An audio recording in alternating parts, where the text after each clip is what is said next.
সমুদ্রের মাঝখানে এক জাহাজ প্রচণ্ড ঝড়ের মধ্যে পড়ে লণ্ডভণ্ড হয়ে গেল।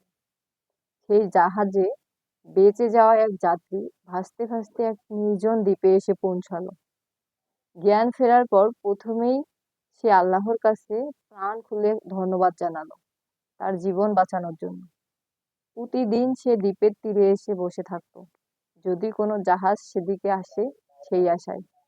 কিন্তু প্রতিদিন তাকে হতাশ হয়ে ফিরে আসতে হতো। এরই মধ্যে সে সমুদ্র তীরে তার জন্য একটা ছোট ঘর তৈরি করলো।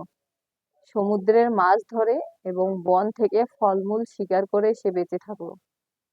এরই মধ্যে সে একদিন খাবারের খোঁজে বনের মধ্যে গেল।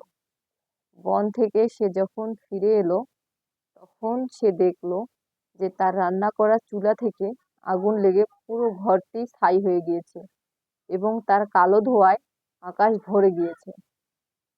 লোকটি চিৎকার করে উঠল, হায় আল্লাহ, তুমি আমার ভাগ্যে এটাও লিখেছিলে। পরদিন সকালে এক জাহাজের আওয়াজে তার ঘুম ভাঙল।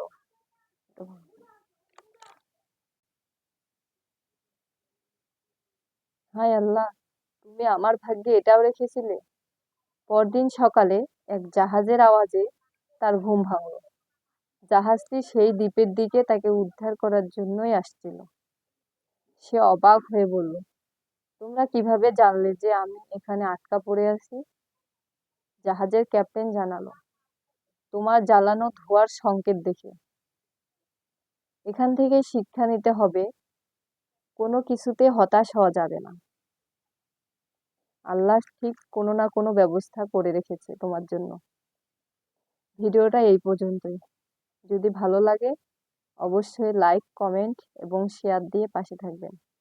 ধন্যবাদ।